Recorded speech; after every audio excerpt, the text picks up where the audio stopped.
নমস্কার বন্ধুরা, Bengali classes চ্যানেলে আপনাদের সকলকে স্বাগত। আজকের ক্লাসে আমরা যেটা আলোচনা করব সেটা হচ্ছে কর্মবাচ্য থেকে কিভাবে কর্তৃবাচ্যের বাচ্য পরিবর্তন করা যায় সেই সম্পর্কিত সূত্র বা পদ্ধতি সম্পর্কে আমরা আজকের এই ক্লাসে আলোচনা করব। ইতিপূর্বে এর আগের ক্লাসগুলোতে আমরা বাচ্য পরিবর্তন সম্পর্কিত যে ক্লাসগুলো হয়েছিল সেই ক্লাসে যেটা আমরা আলোচনা করেছিলাম সেটা হচ্ছে কর্তৃবাচ্য থেকে কর্মবাচ্যে বাচ্য পরিবর্তন কিভাবে করা যায় সেই সম্পর্কিত সূত্র বা পদ্ধতি, কর্তৃবাচ্য থেকে ভাববাচ্যে বাচ্য পরিবর্তন করবার ক্ষেত্রে কি কি সূত্র পদ্ধতি রয়েছে সেগুলো সম্পর্কিত আলোচনা করেছিলাম এবং কর্তৃবাচ্য থেকে কর্মবাচ্যে বাচ্য পরিবর্তনের প্রশ্ন এবং সেই উত্তর সম্পর্কে আলোচনা করেছে। কর্তৃবাচ্য থেকে ভাববাচ্যে বাচ্য পরিবর্তন সম্পর্কিত আমরা আলোচনা করেছি। কিন্তু আজকের আমাদের আলোচনার বিষয় কর্মবাচ্য থেকে কর্তৃবাচ্যে বাচ্য পরিবর্তনের সূত্র বা পদ্ধতি।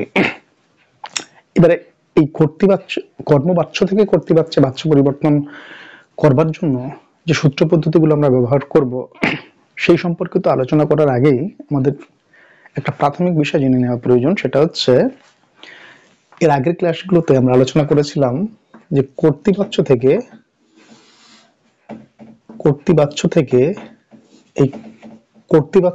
কর্মবাচ্যে বাচ্য পরিবর্তন যখন করব, অর্থাৎ কর্তৃবাচ্যে দেওয়া রয়েছে সেটাকে যখন কর্মবাচ্যে আমরা করবো তখন কি কি সূত্র বা পদ্ধতি প্রয়োজন সে সম্পর্কে আমরা আলোচনা করেছিলাম। কিন্তু আজকের আমাদের আলোচনার বিষয় সেটা নয়। আজকে আমাদের আলোচনা এই কর্মবাচ্য থেকে, অর্থাৎ কর্মবাচ্য দেয়া থাকবে, সেই কর্মবাচ্য দেয়া থেকে যখন কর্তৃবাচ্যে আমরা রূপান্তরিত করব, বাচ্য পরিবর্তন করব, তখন কি কি সূত্র বা পদ্ধতি আমরা ব্যবহার করব। এবার একটু যদি আমরা গুরুত্ব দিয়ে শুনি বা বুঝি, কর্তৃবাচ্য থেকে যখন কর্মবাচ্যে আমরা রূপান্তরিত করেছিলাম তখন যে যে পরিবর্তনগুলো কর্মবাচ্যে বাচ্যে পরিবর্তন করবার ক্ষেত্রে যে যে পরিবর্তনগুলো আমরা করেছিলাম, এই কর্মবাচ্য থেকে কর্তৃবাচ্যে যখন আমরা আবার বাচ্য পরিবর্তন করব পুনরায়, তখন সেই পরিবর্তনগুলোকে আবার পুনরায় আগের অবস্থায় ফিরিয়ে নিয়ে আসাটাই হলো কর্মবাচ্য থেকে কর্তৃবাচ্যে বাচ্য পরিবর্তনের প্রাথমিক নিয়ম। আরেকবার বলি,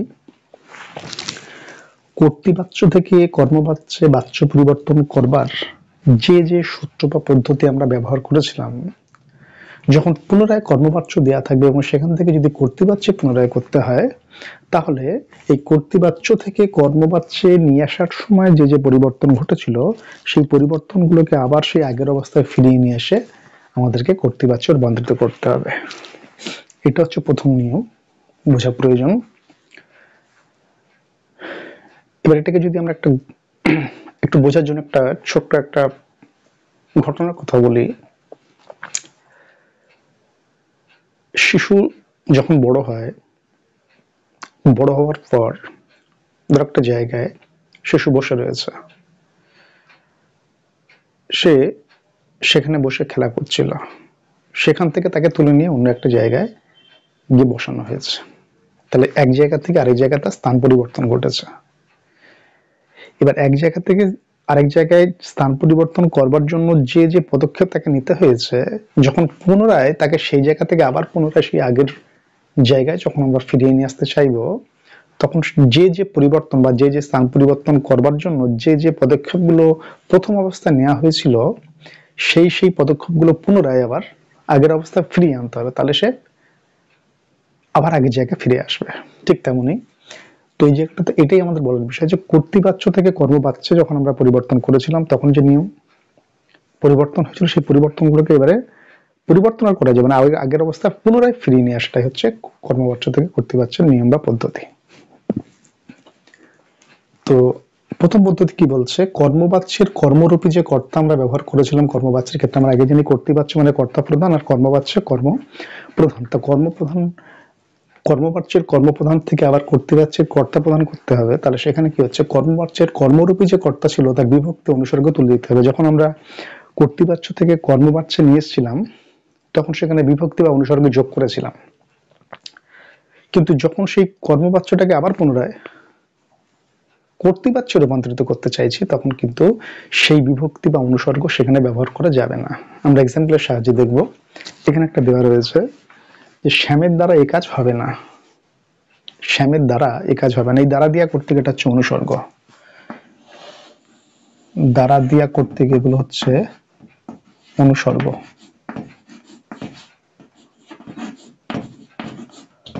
এটা হচ্ছে অনুসর্গ। আর শ্যামের এই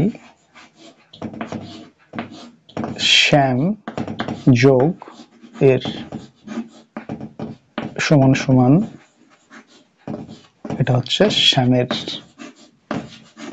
এই শ্যাম যোগ এর সমান এর শ্যামের এই এরটা হচ্ছে বিভক্তি।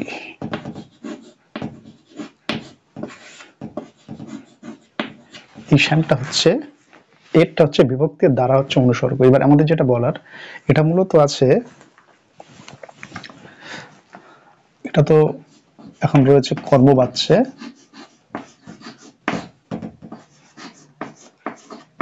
এবার এই কর্মবাচ্য থেকে আমাদেরকে কি করতে হবে,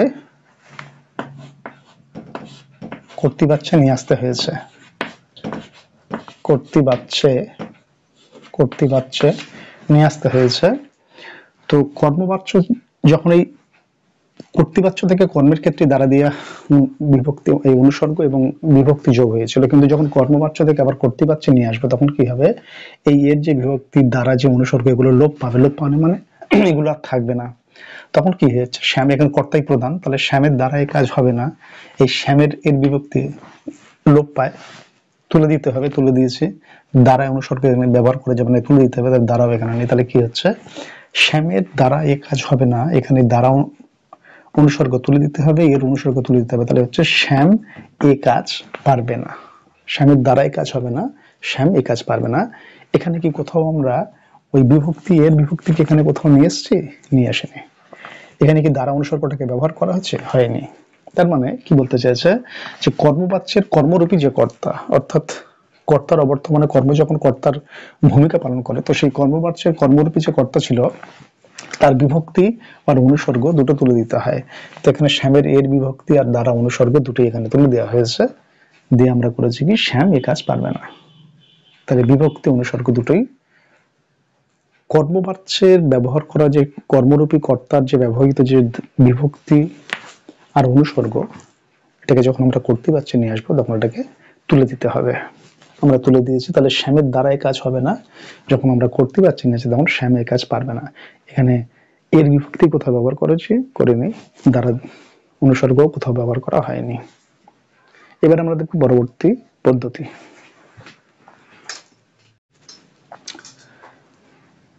উদাহরণগুলোর পদ্ধতিগুলোর ব্যবহারটা আগের তুলনায় কিছুই আলাদা নয়, একই পদ্ধতি ব্যবহার। আগে যেটা পরিবর্তন করা হয়েছিল সেটাকে পরিবর্তিত অবস্থায় থেকে আগের অবস্থায় পুনরায় ফিরিয়ে আনাই হলো কর্মবাচ্য থেকে কর্তৃবাচ্যে বাচ্য পরিবর্তনের সূত্র বা পদ্ধতি।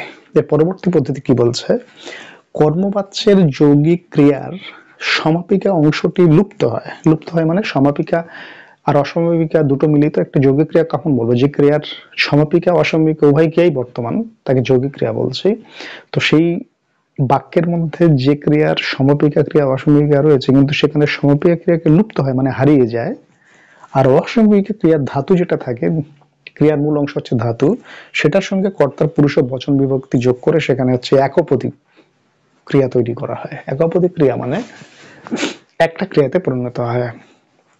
আরেকবার আমরা বুঝবো ব্যাপারটা, কর্মবাচ্যের যৌগিক ক্রিয়া। যৌগিক ক্রিয়া কাকে বলছি, যে ক্রিয়ার সমাপিকা ক্রিয়া অসমাপিকা উভয় ক্রিয়াই বর্তমান, তাকে বলি যৌগিক ক্রিয়া।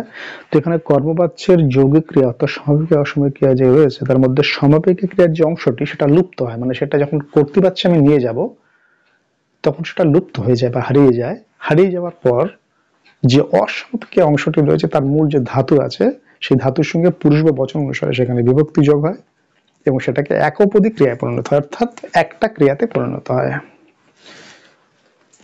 এবার আমরা উদাহরণের দিকে দেখব। এক্সাম্পল, ধরা হচ্ছে, ধরছে। এই ধরা হচ্ছে এটা মূলত অসমাপিকা ক্রিয়ার অংশ, ঘোরা, শেখা। এর সঙ্গে পুরুষ বিভক্তি অনুসারে এখানে যোগ করে এটাকে একপদী ক্রিয়া মানে একটা ক্রিয়াতে পরিণত করা হয়েছে। এই ঘোরা আছে, এই ঘুরেছেন, এটা হচ্ছে একপদী ক্রিয়াতে পরিণত হয়েছেন, একপদী ক্রিয়া। এটা একই রকম, ধরা হচ্ছে, ধরছে, এটাও একপদী ক্রিয়া।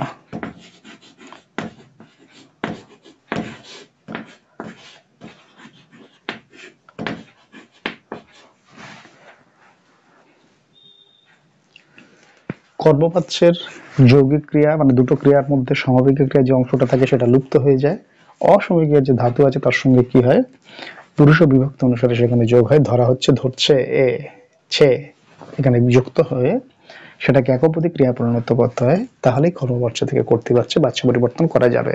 তো এই পদ্ধতিগুলো মূলত এইগুলো পদ্ধতি যে কর্মবাচ্য থেকে কর্তৃবাচ্যের বাচ্য পরিবর্তনের যে পদ্ধতিগুলো আমরা এখানে বললাম, আগের অবস্থায় যেটা ছিল কর্তৃবাচ্য থেকে কর্মবাচ্যে পরিবর্তন করেছিলাম, যে যে পদ্ধতিগুলো ব্যবহার করা হয়েছে সেগুলোকে পুনরায় পরিবর্তন না করে সেই আগের অবস্থা, সেই ব্যবহারযোগ্য যে পরিবর্তনটা করা হয়েছিল সেটাকে আগের অবস্থায় ফিরিয়ে নিয়ে এসে কর্তৃবাচ্যে রূপান্তরিত করা যায়।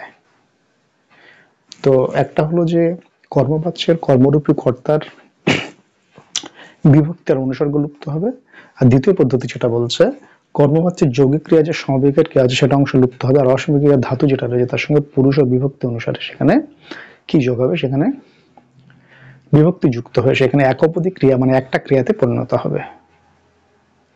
যেমন ধরা হচ্ছে এখানে এটাকে একপদী ক্রিয়া মানে একটা ক্রিয়াতে পরিণত করা হয়েছে, একটা অসমবেগী অংশ থেকে যে মূল ধাতু তার সঙ্গে পুরুষ বিভক্তি অনুসারে এখানে বিভক্তি যোগ হয়েছে, ওই এটা একপদী ক্রিয়ায় পরিণত হয়েছে। তো কর্মবাচ্য থেকে কর্তৃবাচ্যে বাচ্য পরিবর্তনের এগুলি হচ্ছে সূত্র পদ্ধতি। পরবর্তী ক্লাসে আমরা আলোচনা করব এই কর্মবাচ্য থেকে কর্তৃবাচ্যে কিভাবে পরিবর্তন করা হচ্ছে সেগুলো সম্পর্কিত প্রশ্ন উত্তর, এবং সেই প্রশ্ন উত্তরের যে আমরা কর্মবাচ্য থেকে কিভাবে কর্তৃবাচ্যে আসছে সেই প্রশ্ন উত্তর সম্পর্কে আলোচনার মধ্য দিয়ে আমরা এই সূত্র পদ্ধতির সঙ্গে পরিবর্তনের যে যোগসূত্র, সেই যোগসূত্রটা আমরা সেখানে প্রশ্ন উত্তর আলোচনার মধ্যে দিয়ে সেখানে দেখব, এবং খুব সহজেই আমরা কিভাবে কর্মবাচ্য থেকে কর্তৃবাচ্যে বাচ্য পরিবর্তন করব তার পদ্ধতিগুলো ব্যবহারের মধ্যে দিয়ে আমরা সেটাকে আলোচনা করব পরবর্তী ক্লাসে। আজকের ক্লাস এখানে শেষ করছি। নমস্কার।